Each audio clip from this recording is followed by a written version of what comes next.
సన్నీ, నా మేకప్ ఎలా ఉంది? బాగున్నానా? పెళ్లి కూతురు కంటే కూడా నేనే అందంగా కనబడాలి. ఎలా ఉన్నాను? వీధిలో పెళ్లికి కుక్కల హడావిడి అన్నట్టు ఆ పెళ్లి చూపులు జరుగుతాయో లేదో తెలీదు. ఇప్పుడు నీ హడావిడేంటి? పిచ్చి సన్నీ, పెళ్లి చూపులేం కర్మ, పెళ్లి కూడా జరుగుతుంది. అక్కడున్నదెవరు? మా అత్త. తను మంకు పట్టు పడితే వదలనే వదలదు. తన పక్కనున్నదెవరు? మా అమ్మ. ఉడుం పట్టుపడుతుంది మరి. ఈ పెళ్లి చూపులు కూడా జస్ట్ ఫార్మాలిటీనే. అటు తిరిగి ఇటు తిరిగి ఫైనల్గా మా బావ చేసుకునేది నన్నే. పిచ్చి సన్నీ, పెళ్లి కొడుకు దొరుకుతాడు, కానీ ఇంత ఆస్తి దొరుకుతుందా? పైగా నన్ను రాచి రంపాన పెట్టడానికి మా బావకి తోబుట్టు లేరు. ఆస్తిలో వాటా అడగడానికి అన్నదమ్ముళ్ళు లేరు. నేనేం చేసినా సర్దుకుపోయే మా అత్తయ్య ఉంది. ఇంత కంఫర్ట్గా ఎవరింట్లో ఉంటుంది చెప్పు? లేదంటే మా బావని నేను పెళ్లి చేసుకోవడానికి ఎప్పటినుంచో కన్నేసి నాకు బావకి బాగా కెమిస్ట్రీ ఉంటుందని మా అత్తని బోల్తా కొట్టించేసి ఒకటా రెండా ఎన్ని చేశానో. కానీ నా బ్యాడ్ లక్, వింధ్య వచ్చింది, నా ప్లేస్ని కొట్టుకుపోయింది. చివరికి చూడు, అటు తిరిగి ఇటు తిరిగి నా స్థానం నాకే వస్తుంది. వింధ్య అవుట్, నేను ఇన్. ఓసి నా పిచ్చి మడదలా, పెళ్ళైన అమ్మాయిని అత్తారింటి నుంచి పంపడం అంత ఈజీ అనుకుంటున్నావా?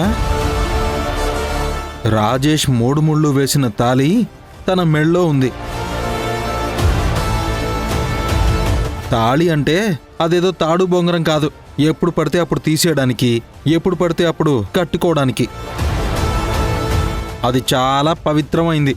ఒక్కసారి మెడలో పడితే దాన్ని తీయడం నీకు, మీ అమ్మకి, నీ తల్లో జేజమ్మ కూడా అయ్యే పని కాదు.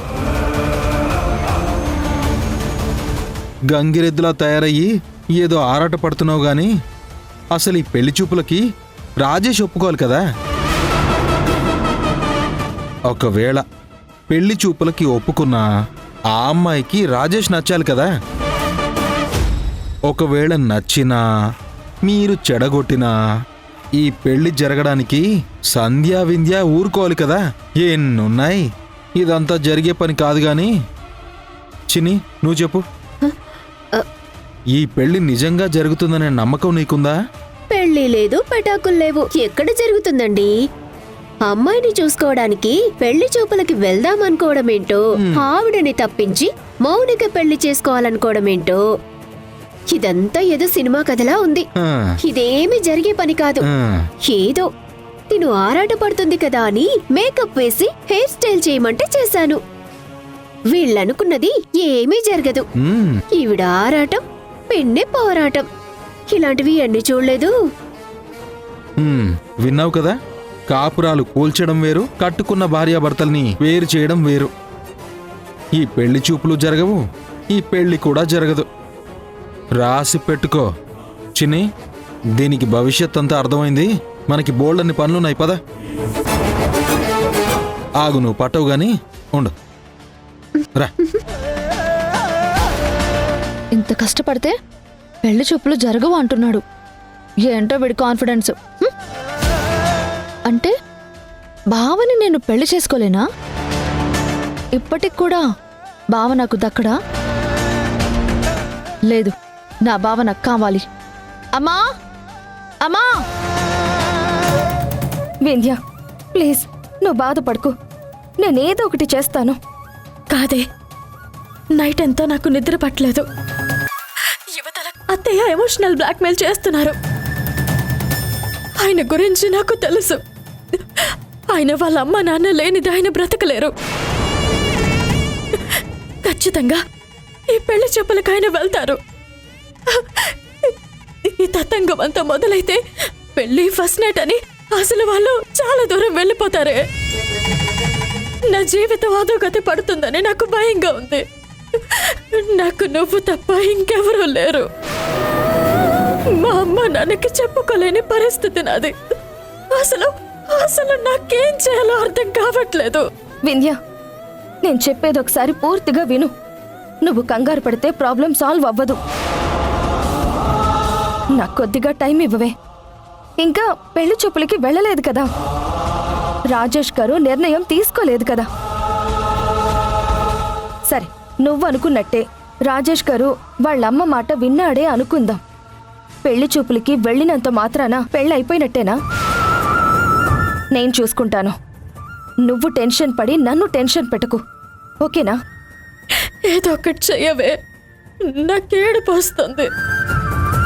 ఆయన నా నుండి దూరం అయిపోతే నేను పాప ఇద్దరం మిగిలుండవు. వింధ్య, ప్లీజ్ నువ్వలా మాట్లాడుకు. నిన్ను నీ కూతుర్ని ఎలా కాపాడుకోవాలో నాకు బాగా తెలుసు, సరేనా? నువ్వు మాత్రం ధైర్యంగా ఉండు. ఏం చేసైనా ఈ పెళ్లి చూపులు ఆపుతాను. అప్పటి వరకు నువ్వు కొంచెం ఓపిక పట్టు, ప్లీజ్. సరే, నీ మీద నమ్మకంతో ఉంటాను. ఏదో ఒకటి చెయ్యి, ప్లీజ్.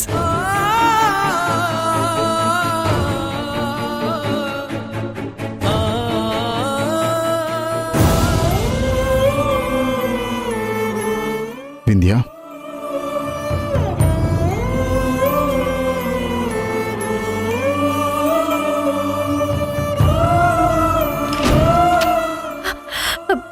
ఏమండి, మీరు మనసు మార్చుకున్నారు కదా? పెళ్లి చూపులకు వెళ్ళట్లేదు కదా? ఈ పెళ్లి చూపులు ఇవేవి వద్దండి. ఈ కోపాలు తాపాలు ఏవి శాశ్వతంగా ఉండవు. మీరు మీరు నా మెళ్ళ తాళి కట్టారండి. ఈ పవిత్రమైన తాళి నా మెళ్ళ ఉండగా నాకు మీరు అన్యాయం చేయరని తెలుసండి. నన్ను క్షమించు వింధ్య.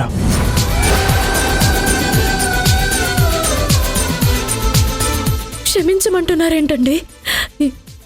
ఎందుకు?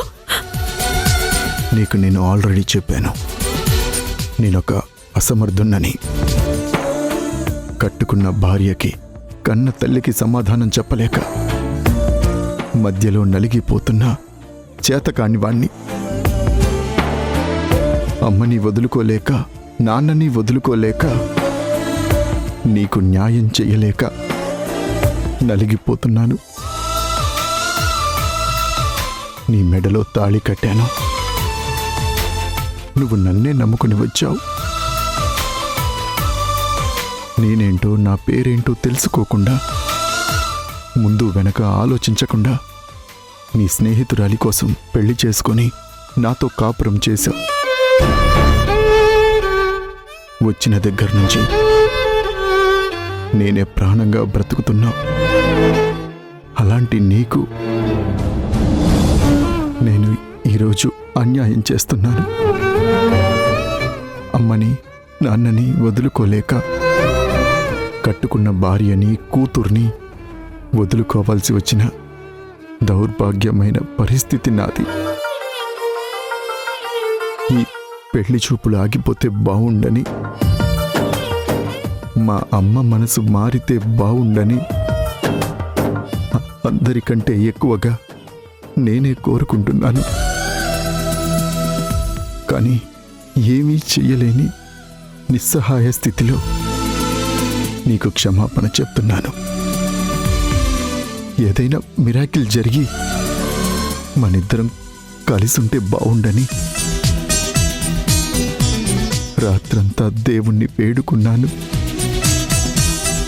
కానీ మా అమ్మని చూసిన తర్వాత ఆ నమ్మకం పోయింది.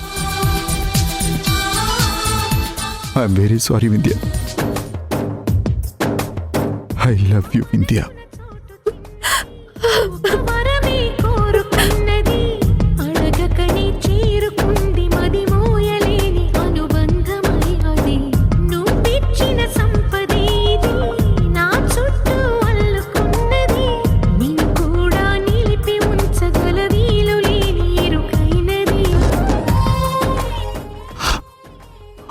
క్షమించు.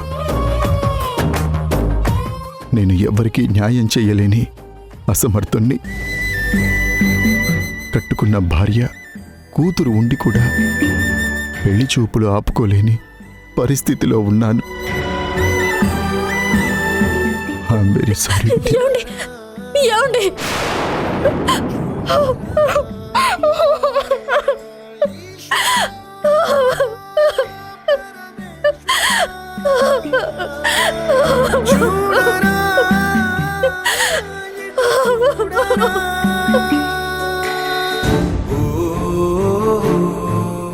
ఏంటి సంధ్య ఇది?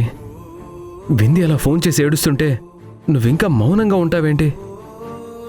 అవతల రాజేష్ని తీసుకొని వాణి గారు పెళ్లి చూపులకి వెళ్ళిపోతున్నారు. పెళ్లి చూపులు అనేది మొదలైతే అది కాస్త పెళ్లి వరకు వెళ్తుంది. సంధ్య, ఒక్కసారి రాజేష్ గారి జీవితంలో మరో అమ్మాయి ఎంటర్ అయిందంటే మనం వింధ్య జీవితాన్ని కాపాడడం చాలా కష్టం. ఏమండి ఏమండి ఇదంతా ఇల్లీగల్ అండి. ఏ విధంగా చూసినా ఈ పెళ్లి నిలబడదు. చెయ్యడానికి వీళ్ళు సిద్ధంగా ఉన్నా చేసుకోవడానికి వాళ్ళకైనా ఉండాలి కదా. పరిస్థితుల ప్రభావం సంధ్య. వాళ్ళు ఏ పరిస్థితిలో పెళ్లికి ఓకే అన్నారో తెలీదు. ఒక మనిషిని మోసం చేయాలంటే ఈ రోజుల్లో పాపాలు పుణ్యాలు చూడరు. ఇంకా చెప్పాలంటే పిల్లలు పుట్టరన్న కారణం చూపించి విడాకులు ఇవ్వచ్చు అని ఈ మధ్య కోర్టులే తెలిపాయి. ఆ ఒక్క కారణంతో అయినా పెళ్లి దాకా వెళ్ళొచ్చు. వింది అదృష్టం కొద్దీ ముందుగా విడాకులకు వెళ్లకుండా పెళ్లి చేయాలని చూస్తుంది. ఈ పెళ్లిని ఏదో ఒక విధంగా ఆపకపోతే వాణి గారు, ఆవిడ పక్కనున్న మౌనిక రాధికల పనులు ఆపడం మనకి చాలా కష్టం అవుతుంది. ఏం చేసైనా సరే నువ్వు ఈ పెళ్లి చూపులాపు. ఏం చేసైనా సరే రాజేష్ గారి జీవితంలోకి మరో అమ్మాయిని రానివ్వకు. ఒకవేళ నీ ప్రయత్నం విఫలమైతే, ఈరోజు పెళ్లి చూపులు సక్సెస్ అయితే వింధ్యకే కాదు, వింధ్య కడుపున పుట్టిన ఆ పసిపాపకు కూడా చాలా అన్యాయం జరుగుతుంది. నువ్వు ఇప్పుడు కాపాడాల్సింది వింధ్యని మాత్రమే కాదు, వింధ్య కడుపున పుట్టిన ఆ బిడ్డని కూడా. ఆలోచించు సంధ్య.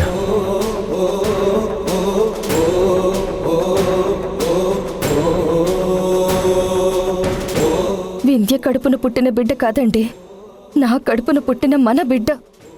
ఇప్పుడు నేను కాపాడాల్సింది నా స్నేహితురాల్ని మాత్రమే కాదు, మన కన్న బిడ్డని కూడా. నా కన్న బిడ్డకి స్నేహితురాలికి అన్యాయం జరుగుతూ ఉంటే నేను చూస్తూ ఊరుకోను. నా బిడ్డకి అమ్ముండాలి, నాన్నుండాలి, అది సంతోషంగా ఉండాలి. నేను చేసిన త్యాగాన్ని వృధా కానివ్వను.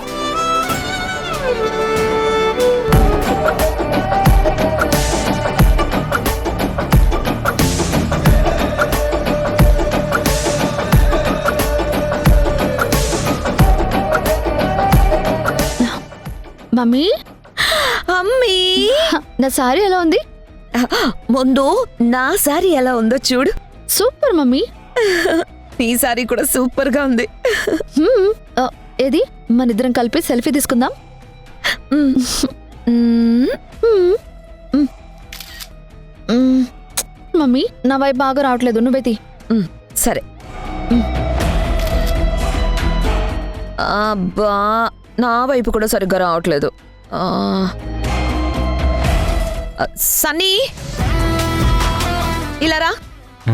ఈ గాడిదలేంటి మనల్ని పిలుస్తున్నాయి? మా ఇద్దరిని ఒక ఫోటో తీరా. హ్మ్. అవునరా సన్నీ, మేమిద్దరం ఒకే ఫ్రేమ్లో ఎలా ఉన్నావు? తల్లి కూతుర్లా ఉన్నామా లేదా అక్క చెల్లెల్లా ఉన్నామా? గాడిద కంచర గాడిదల్లా ఉన్నారు. రే సన్నీ, లేకపోతే ఏంటండి, పెళ్ళి ఒకరిది సోకొకరిది. పెళ్లి చూపులు రాజేష్కి అయితే మీ హడావిడేంటో నాకు అర్థం కావట్లేదు. ఏదైనా చెయ్యాలనుకుంటే ఈ డొంక తిరుగుడు ఎందుకు? ఏదో ఒకటి మేనేజ్ చేసి మీ కూతురిని పెళ్లి కూతురిగా పెట్టేయచ్చు కదా. మళ్ళీ డ్రామా అంతా ఎందుకో? రేపిచ్చి సన్నీ, ఏం చేసినా అతికినట్టుండాలరా, గతికినట్టు ఉండకూడదు.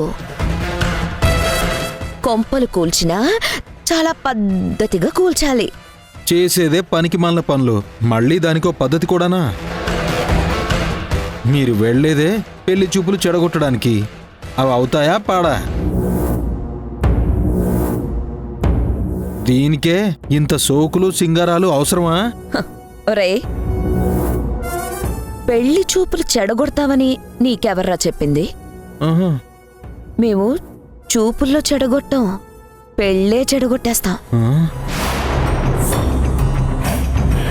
ముందే ఇలాంటి పనికి మళ్ళీ పనులు చేస్తే మా వదినికి డౌట్ వస్తుంది కదా. ఓ, నమ్మించి గొంతు కోస్తారన్నమాట. మీ తల్లి కూతుళ్ళు తలుచుకుంటే వాణిగారిదేంటి, ఎవ్వరి గొంతైనా కోసేస్తారు. అయినా నాకు అర్థం కాక అడుగుతున్నానండి, ఇప్పుడు వింధ్యాని వదులుకోలేక రాజేష్ని వదులుకోలేక వింధ్య గుండెల్లో బాధని చెప్పుకోలేక ఏడుస్తున్నారు కదా, వాళ్ళ ఉసురు మీకు తగలదా అండి? ఒరై పిచ్చోడా, ఉసుర్లు పసర్లు అంటూ ఆలోచిస్తూ కూర్చుంటే ఇక్కడ మనం బ్రతకలేవురా.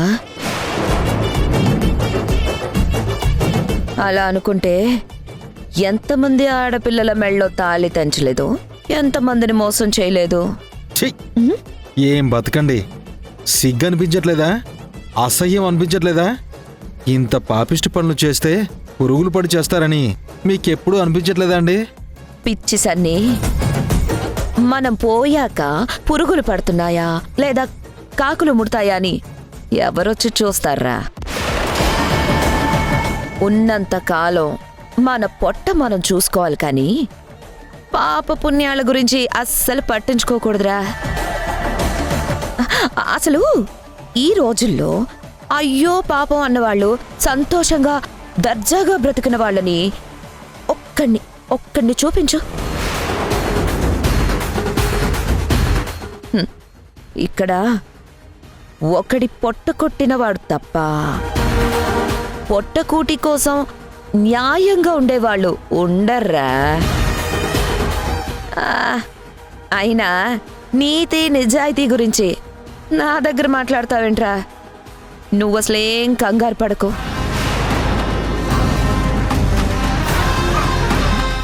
మౌనిక ఈ ఇంటి కోడలవ్వగానే నిన్ను ఈ ఇంటికి పర్మనెంట్ పని మనిషిని చేసేస్తాను. మౌనిక, పెళ్లి చూపులకు ఆలస్యం అవుతుంది, పద పోదాం.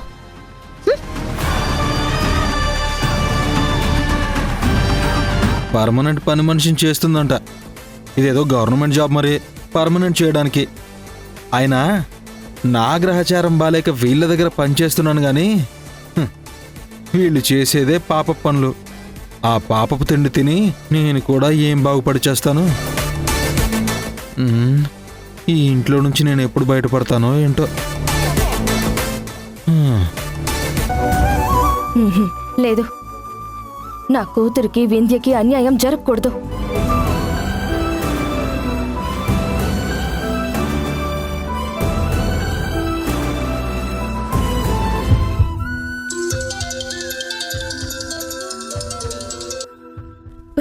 సంధ్య, చెప్పవే. ఆయన కూడా హోప్లెస్. పెళ్లి చూపులకి వెళ్తున్నారు. కాసేపట్లో ఇంట్లోంచి అందరూ బయలుదేరుతున్నారు. వింధ్య, నువ్వు అస్సలు భయపడొద్దు. ముఖ్యంగా నువ్వు కన్నీళ్లు పెట్టుకోవద్దు. నేను ఫోన్ చేసింది ఇప్పుడు అందుకే. ఏడుస్తూ కూర్చుంటే సమస్యలు సాల్వ్ అవ్వవు. మన సమస్యల్ని మనమే సాల్వ్ చేసుకోవాలి. ఈ పెళ్లి చూపులు ఎక్కడ జరుగుతున్నాయో ఆ అమ్మాయి డీటెయిల్స్ అవి తెలుసా? నాకెందుకు చెప్తారే? అసలు పెళ్లి చూపుల గురించి చెప్పరు, పెళ్లి గురించి చెప్పరు, అసలు నాకేదే చెప్పరు. ఈరోజు పెళ్లి చూపులు జరగాలి, కానీ ఆ పెళ్లి చూపులకి నువ్వు వెళ్ళాలి. ఏంటి? నా భర్త పెళ్లి చూపులకి నేను వెళ్ళాలా? అసలు మనం ఉన్న పరిస్థితి ఏంటి? నువ్వు చెప్పేదేంటి? నేను చెప్పేది జాగ్రత్తగా విను. ఈ పెళ్లి చూపులు జరగకుండా ఉండాలంటే అవి ఎక్కడ జరుగుతున్నాయో తెలియాలి. అలా తెలియాలంటే నువ్వు రాజేష్తో పాటు పెళ్లి చూపులకి బయలుదేరాలి. నన్నెలా తీసుకెళ్తారే? నేను చెప్తాను.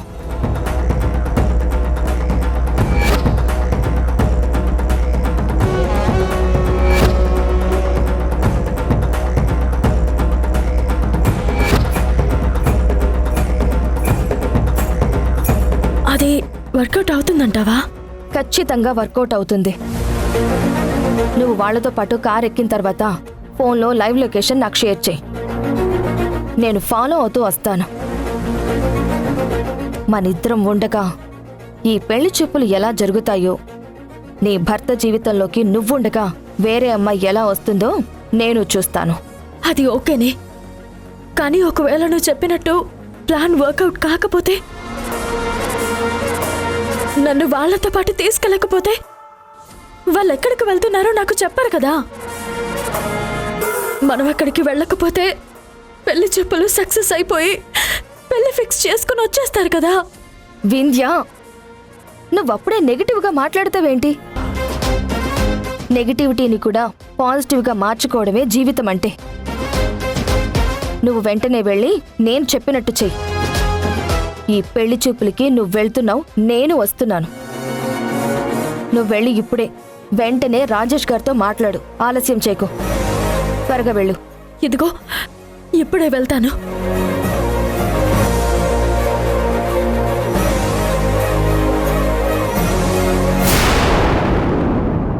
త్వరగా వెళ్ళి ఈ పెళ్లి చూపులు ఆపు. ఆలస్యం చేయకుండా వెళ్ళు. సంధ్య వెళ్ళు. సంధ్య ఆగు. అసలు ఎందుకమ్మా ఇలా చేస్తున్నావు? ఎందుకంటే నీ భార్య నిన్ను మోసం చేస్తుంది కాబట్టి. నీకు పుట్టింది ఒక బిడ్డ కాదు, 2 బిడ్డలు కాబట్టి. ఒక బిడ్డ చనిపోయింది, ఇంకో బిడ్డ ఎక్కడో ఉంది.